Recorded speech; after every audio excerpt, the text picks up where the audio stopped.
कह रहे कि हम आसाम के लिए अलग से एसआईआर करें। जो 24 जून से जो एसआईआर शुरू हुआ पूरे देश, खासकर बिहार में पहला फेज, इनमें एसआईआर का ऐलान किया गया, लेकिन आसाम में नहीं।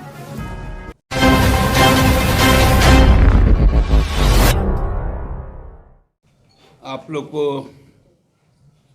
थोड़ा पीछे ले जाते हैं 27 अक्टूबर को, जब भारत चुनाव आयोग ने सेकेंड राउंड के एसआईआर की घोषणा की 12 राज्यों की, जिनमें 5 राज्य आगामी वर्ष के मध्य में अप्रैल माह के दौरान चुनाव में जाएंगे, जिसमें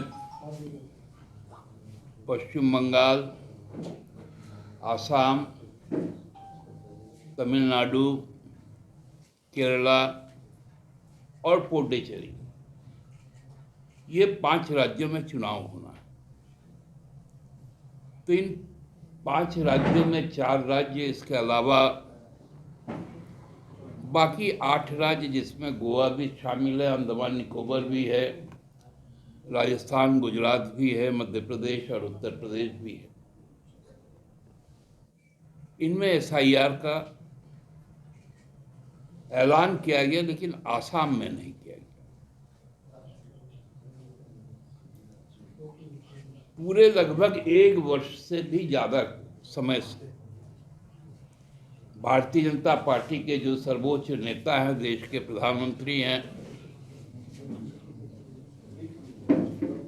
आदरणीय नरेंद्र मोदी जी, भारतीय जनता पार्टी के द्वितीय सर्वोच्च नेता और देश के गृह मंत्री आदरणीय अमित शाह जी सहित केंद्र से लेकर राज्य का प्रदेश भाजपा का नेतृत्व, जिला नेतृत्व या छुटभइये किस्म के कार्यकर्तागण, ये टॉप टू बॉटम एक ही राग अलाप रहे हैं, वो है घुसपैठिया घुसपैठिया घुसपैठिया, बांग्लादेशी रोहिंग्या रोहिंग्या रोहिंग्या। जबकि बिहार में चुनाव संपन्न हो गया, एसआईआर भी हो गया, एक भी विदेशी नागरिक वहां चिन्हित नहीं है, एक भी बांग्लादेशी या रोहिंग्या वहां चिन्हित नहीं हुआ। इसके पहले झारखंड में चुनाव हुआ, उस वक्त भी ये लगातार संथाल परगना से लेकर कोल्हान तक और वर्तमान घाटशिला के चुनाव तक, उपचुनाव तक,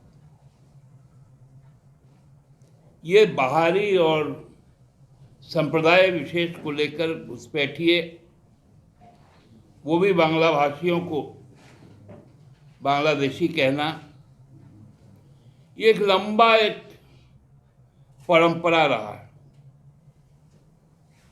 लेकिन बांग्लादेश से जो सबसे ज्यादा कोई स्टेट यदि अपना इंटरनेशनल बॉर्डर शेयर करता है, वो आसाम है। आसाम का लगभग 2/3 हिस्सा उसके बॉर्डर का वो बांग्लादेश के साथ में शेयर होता है। और बीएसएफ, एसएसबी के अलावा आसाम सरकार का भी एक टेरिटोरियल पुलिस फोर्स है, वो उसकी रक्षा में दिन रात रहता है।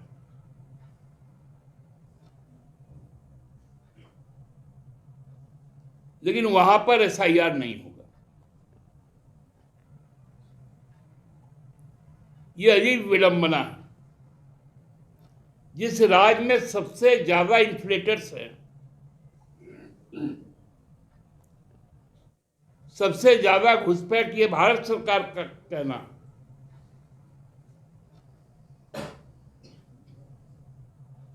2002, 2003, 2004 के निर्वाचक मंडल को ही इसमें शामिल किया गया है, या तो वो खुद या उसके माता पिता, रिश्तेदार, उनका नाम होना चाहिए। अन्यथा कई तरह के दस्तावेज उसमें मांगे गए, जिसमें जन्म से लेकर हर तरह की बात है। 11 डॉक्यूमेंटेशन है, आधार उसका अलावा दे दिए। बहाना बनाया गया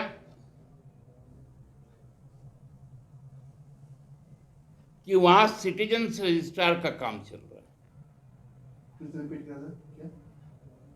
वहां सिटीजन रजिस्टर का कार्य चल रहा है,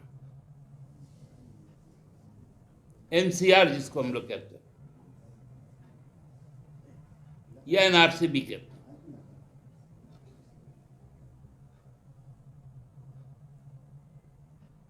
ये क्या बताता है?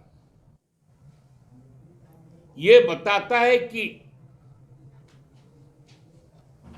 पूरे नॉर्थ ईस्ट का जो संपूर्ण इलाका है, जो 7 स्टेट है, वो चूंकि विदेशी टेरिटरी को छूता है, चाहे वो बर्मा हो, चाहे वो भूटान हो, चाहे बांग्लादेश हो या चाइना, वहां इसका एग्जम्पशन क्यों?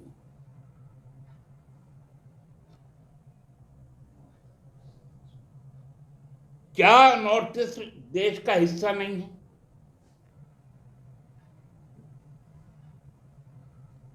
आप सब जगह, खासकर बंगाल को टारगेट करते,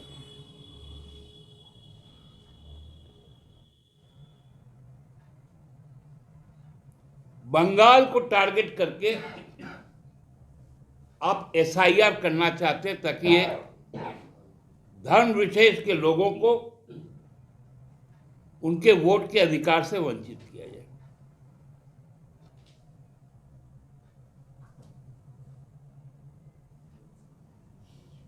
खासकर हमारे झारखंड से, संपूर्ण राज्य से बंगाल के साथ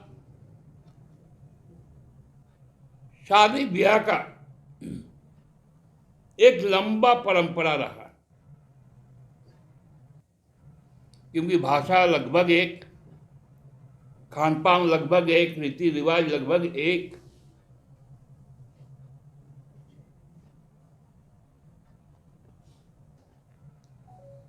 चाहे वो आदिवासी हो, मूलवासी हो, बंगला भाषी हो,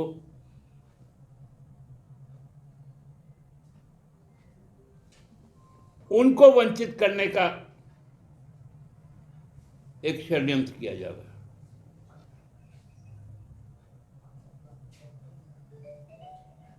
पश्चिम बंगाल को चूंकि भारतीय जनता पार्टी के विरुद्ध का वो स्टेट है, केरला उसके विरुद्ध का स्टेट है, पुडुचेरी उसके विरुद्ध का स्टेट है, तमिलनाडु उसके विरुद्ध का स्टेट है, इन चारों राज्यों में तो एसआईआर होगा, लेकिन आसाम में नहीं।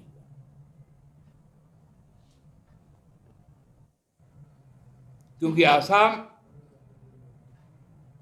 उनके लिए वो एक ऐसा प्रदेश है जहां से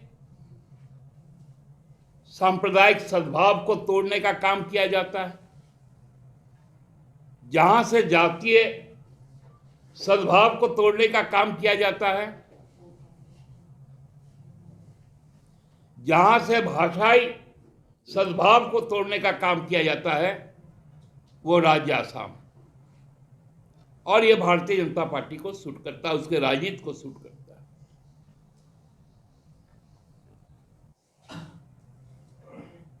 भारत का चुनाव आयोग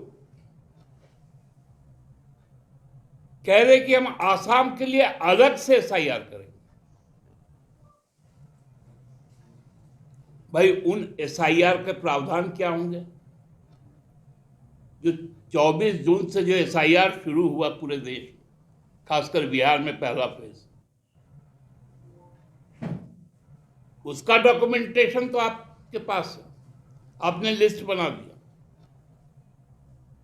तो आसाम में अलग क्या होने वाला? क्योंकि हमने देखा था इस राज्य में हमारे विगत चुनाव में आसाम से एक व्यक्ति आया था और सबसे ज्यादा नफरती बात सबसे ज्यादा विषवमन किसी ने किया था राजनीतिक तौर पे, वो आसाम का मुख्यमंत्री था।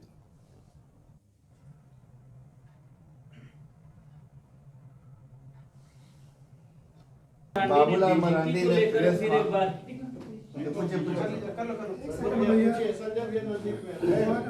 बाबूलाल मरांडी ने प्रेस कॉन्फ्रेंस कर कहा है कि मुख्यमंत्री अनुराग गुप्ता और डीजीपी के संबंधों को फिर दोहराया है।